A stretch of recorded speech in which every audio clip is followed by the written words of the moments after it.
Udah start recording. Oke. POB MK1 after studi kasus, MK1 P3 after studi kasus, teks 1 EN. Action. Itu benar-benar sampai keras. Ya, selamat masuk. Oke. Udah start ya? Oke. Assalamualaikum warahmatullahi wabarakatuh. Apa kabar semua? Ketemu dengan saya lagi, Bu Naya, panggilannya Pak Ibu. Ya. Oke, hari ini kita akan bahas tentang konsep dasar Hari ini kita akan membahas tentang konsep dasar manajemen pemasaran dan penjualan di Indonesia. Kita akan bahas tentang kerangka teorinya. Ya. Nah, kita akan bahas pendahuluan pemasaran. Kamu sini, Rida. Sini.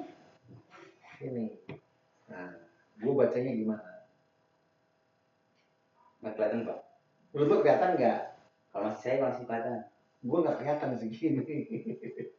Udah, apes gue. Ya udah.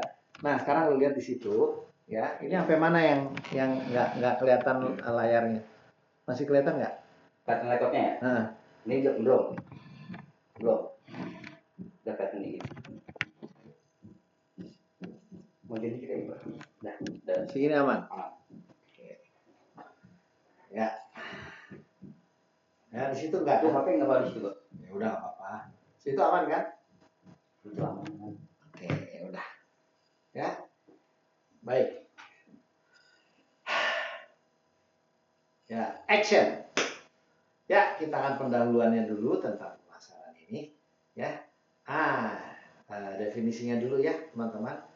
Pemasaran adalah proses sosial dan manajerial yang melibatkan identifikasi, penciptaan, komunikasi, dan penyampaian nilai kepada pelanggan dan pihak terkait lainnya. Bingung nggak dengarnya? Capek ya? Udah, ayo kita bahas pelan-pelan. Ya, proses sosial dan manajerial. Jadi sosial itu ada interaksi antara orang sama orang, orang dengan sekelompok orang, gitu ya. Bisa melewat media massa, bisa lewat ketemu langsung, kayak event-event lapangan, bisa lewat digital, Anda lihat di sosial media, ya di TikTok, Instagram, segala macam. Ya, bisa dilihat di koran, di TV, di YouTube, macam-macam. Ya, dan manajerial. Maksudnya manajerial apa? Kalau manajerial itu berarti ada atasan atau bawahan, ada satu tim di perusahaan atau organisasi yang mikirin ini, ngelakuin ini, menjalankan ini. Apa aja mereka kerjakan? Identifikasi. Yuk, apa yang kita mau kerjainnya? Mana dulu yang prioritas ya? Lalu baru penciptaan. Yuk kita bikin desainnya, kata-katanya, script copywritingnya, ya. Lalu komunikasi, ya. Tadi yang saya bilang, dia bikin matinya lalu dikomunikasikan lewat iklan, kampanye, konten dan sebagainya. Disampaikan nilai kepada pelanggan. Apa sih maksudnya nilai? Ketika dia bayar rupiah, misalkan beli harganya 10.000, itu kan nilainya 10.000. Jadi sesuatu yang bernilai, dia makan dia kenyang, harganya berapa tuh? 10.000. Nah, itulah penyampaian nilai. Itu maksudnya ya, kepada pelanggan alias pembeli dan pihak terkait lainnya. Kenapa? Ada yang beli, disebut dengan buyer, ya.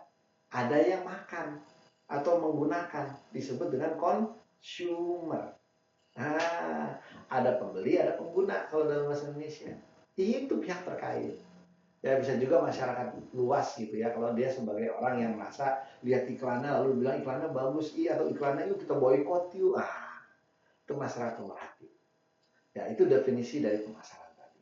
Ya. Nah, pemasaran ada, penjualan ada. Ya, kalau penjualan apa? Bagian dari pemasaran. Karena salah satu di bagian pemasaran itu ada namanya distribusi, dan distribusi itu berarti penjualan. Kita ngejualnya bisa lewat orang lain, pakai agen, pakai toko, retail, yang belinya ke distributor, belinya ke grosir ya. Itu berarti penjualannya menggunakan tangan orang lain. Ada juga timnya sendiri yang keliling. Dia buka stand, dia buka di mall. Nah, itu bagian dari tim penjualan.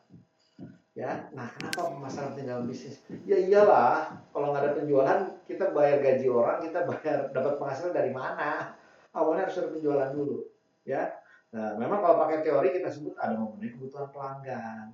menciptakan nilai tadi tuh, yang nilai tuh, yang sudah jelasin, ya, meningkatkan penjualan makanya jadi naik, bikin brand awareness, brand kita dikenal. Kalau ditanya yang keinget pertama apa, nah itu brand awareness nomor satu. Brand awareness, ya, itu berarti kesadaran atau inget duluan.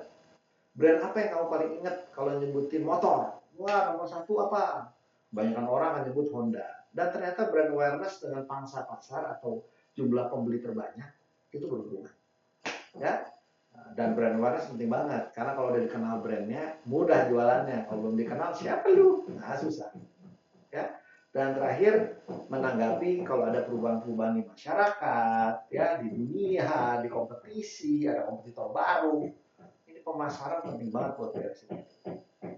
Contohnya tuh ya, perusahaan mencurahkan iklan di media sosial dan televisi, kasih fitur unggulan dari smartphone mereka, mengadakan promosi khusus untuk menarik perhatian penjualan, seperti gambar yang ada di layar. Lanjut.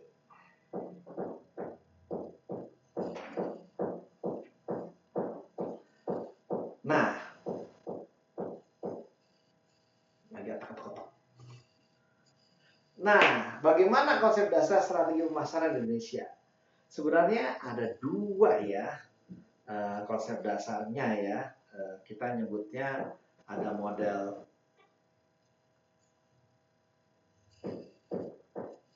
tunggu dulu tarikat ya, biar berisiknya hilang. Ini kerjaan editor doang kok, jadi nggak masalah. Kamu bisa duduk. Ngapain diri pegel? Ya. Nah, terdapat dua konsep dasar strategi pemasaran yang sering digunakan di Indonesia, terutama dalam penyebarannya serta implementasinya. Yang pertama STP, segmentasi targeting positioning. Yang pertama STP atau segmentasi targeting dan positioning. Dan yang kedua adalah marketing mix. Ada yang bilang 4P, ada yang bilang 7P. Ya, nanti kita bahas satu-satu. Ya. Nah, ya. Ini kenapa yang dibahas marketing mix dulu? Yang A-nya mana? Sini dulu. Ini salah halaman apa gimana? Ini kan yang pertama adalah yang STP, yang kedua marketing mix. Ini udah B, A-nya mana?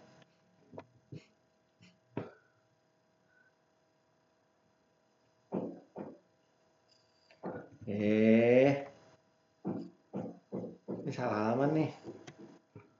Ya, diedit, dipindahin.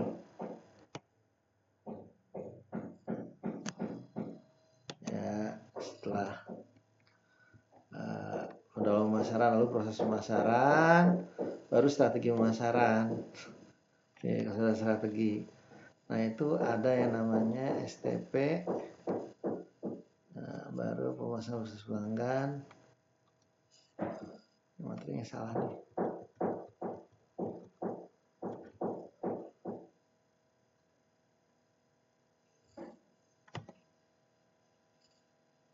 Ya, sini coba kalau boleh pilih.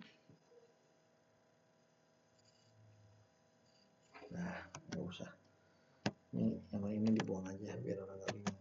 Kita kasih dulu. Ya, ini urutannya diperbaiki. Ya, dah. Setelah pendalaman pemasaran lalu proses pemasaran ya. Oke. Ya, yang halaman tadi tolong di-delete ya. Yang halaman tadi tolong di-delete ya. Kita bahas pendalaman pemasaran dulu. Ya, tadi udah. Sekarang kita masuk ke yang kedua, proses pemasaran. Ya, setelah tadi kita paham tentang strategi ya, setelah tadi kita paham tentang pengantar apa itu pemasaran, sekarang kita bahas proses pemasaran dulu. Proses pemasaran biasa dimulai dari riset dulu ya.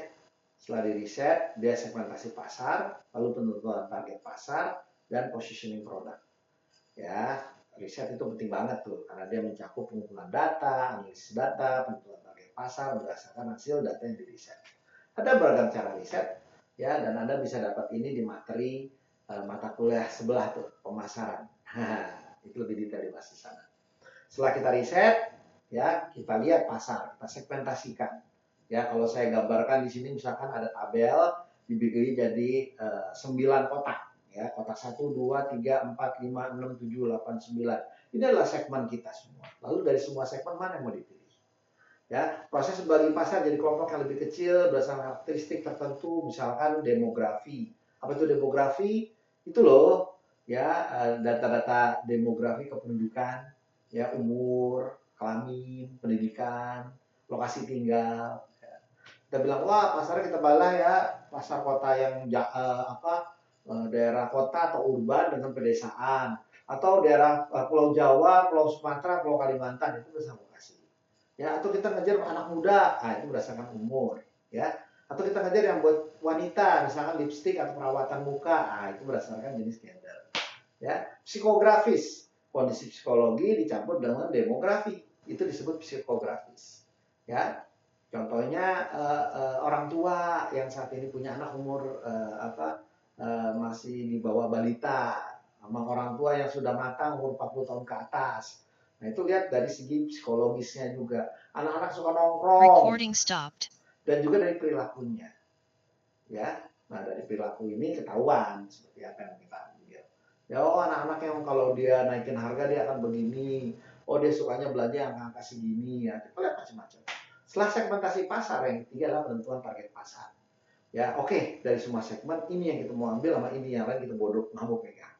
Ya contohnya si Rinso gitu kan, dia bilang kotor itu baik. Yang dia sasar siapa? Ibu-ibu rumah tangga yang pasti punya anak dan anaknya itu suka bikin kotor-kotor. Ya dia bikin gitu tuh. Ya karena kotor itu belajar dan akibatnya kotor itu baik. Kita nggak usah bete ngeliat anak kita kotor. Karena kalau dia kotor, berarti anaknya ada proses, ada kegiatan, ada pembelajaran. Dia belajar bukan diem aja. So kalau bisa bersih-bersih gimana? Tenang, ada Rinso ya. Dan itu membuat dia jadi naik penjualannya. Selanjutnya penentuan target pasar tadi ya. Jadi dievaluasi dari segmen tadi mana yang paling pas buat perusahaan, lalu dia bikin positioning produk. Ya, apa itu positioning? Yang dia pikirin di otaknya terhadap produk kita. Bahasa kerennya persepsi. Ya, proses menciptakan citra atau image yang diinginkan dalam pikiran pelanggan tentang produk atau merek yang kita bikin, yang kita jual. Ini melibatkan menciptakan yang namanya unit selling positioning gitu ya, unit selling proposition ya tepatnya, dan komunikasi penjualan seperti apa. Jadi kita mau ngomong, kalau lu denger mobil mewah apa yang kebayang di otak lu? Mercy. Kalau kedengaran mobilnya sport apa yang kebayang di otak lu? Ferrari. Waduh. Kalau lu pikirin motor buat touring apa yang enak? NMAX, PCX. Nah, itu positioning. Ya nggak mungkin dia bilang saya mau pakai NMAX atau PCX buat apa? Buat ngantar anak ke sekolah. Kayaknya berat ya. Yang bawa ibu-ibu yang pendek lagi. Aduh susah kaki nggak nyampe. Wah itu berat.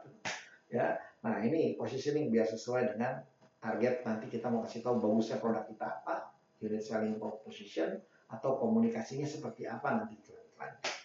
Inilah dia proses pemasaran. Selanjutnya, proses pemasarannya yang nomor 5 adalah mengembangkan strategi pemasaran. Nah, di sini kita akan bahas tentang strategi ya. Apa aja itu strategi? Ada perencanaan, pengembangan taktik untuk mencapai tujuan pemasaran. Apa sih bedanya strategi sama taktik? Strategi itu jangka panjang. Taktik itu yang day to day, hari ke hari. Contoh, hari ini kita naikin harganya lah. Kita kasih diskon ya. Hari ini doang tapi. Nah, itu taktik. Tapi kalau strategi, kita mau mensasar ibu-ibu rumah tangga. Itu nggak berubah dalam jangka waktu lama. Itu bedanya strategi dengan taktik. Dan itu direncanakan. Ini semua cuma di tulisan. Eksekusi dari strategi ada di taktik dan program kerja. Ya. Nah, bentuknya apa kalau di strategi pemasaran? Ada marketing mix, ya. Lalu kanal distribusi dan rencana anggaran. Ya. Budgetnya berapa? Apa itu budget atau anggaran? Anggaran adalah rencana dalam bentuk angka. Jadi kalau kita bilang kita mau bikin strategi pemasaran di iklan di koran, ya angkanya berapa? Gede kecil, nah itu ada di anggaran. Jadi anggaran sama rencana harusnya sama, ya bukan beda. Nah selanjutnya setelah strategi ada diimplementasikan. Implementasi strategi adalah langkah di mana rencana pemasaran dilaksanakan. Ini meliputi koordinasi dengan tim. Lu kerjain ini ya, lu kerjain itu ya, lu kerjain itu ya. Lalu bikin campaign-nya.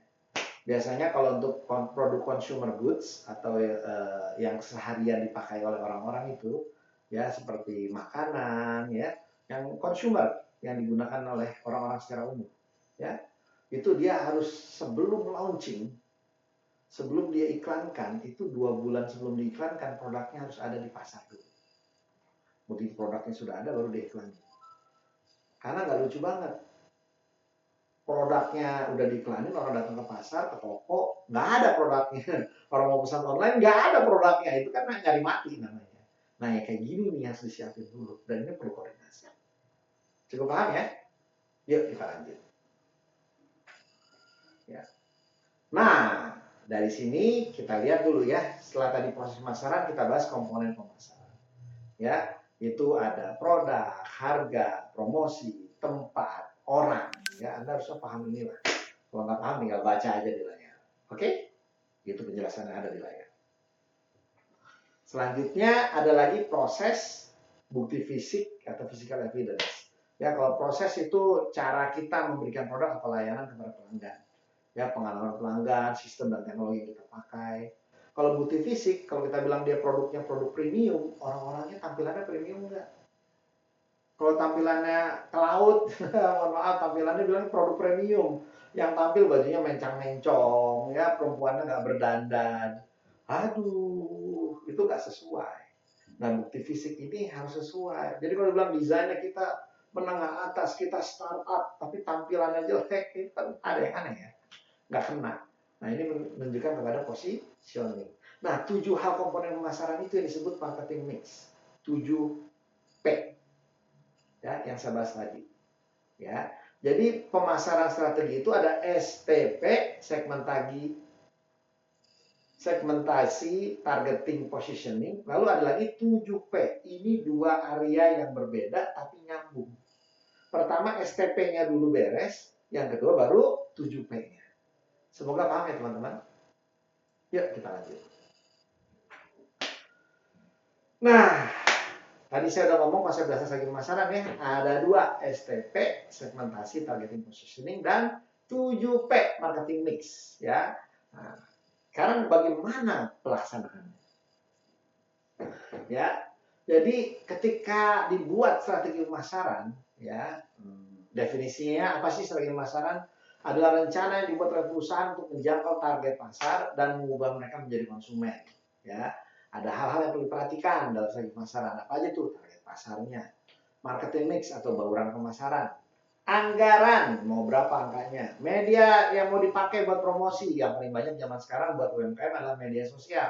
Kenapa? Murah meriah. Kenapa? Kita nggak punya duitnya kalau pasang billboard. 1 billboard di daerah kota Jakarta itu 1 miliar masanya. Duit dari mana UMKM segitu? Ya. Nah, tapi kalau pasangnya iklannya di medsos, cukup pakai konten aja orang lihat, lalu heboh. Kita sendiri nge-broadcast ke teman-teman, kan murah. Kita bikin teman kita banyak. Ya, teman kita banyak sehingga kita bisa pasang iklan di bikin mereka datang ke konten kita, ke account kita, kan menarik, ya. Nah, itu ada lokasi juga segmentasi pasar, ya. Contohnya ketika orang menawarkan sampel produk, bikin dropship atau reseller, jalan hubungan baik dengan pelanggan atau memanfaatkan strategi digital marketing. Oke, teman-teman, sementara kita stop di sini dulu ya. Editor, habis ini kita bahas pemasaran berbasis pelanggan. Saya stop dulu ya, karena saya mau masuk kuliah dan gerah. Oke? Audit, cut. OBS stop.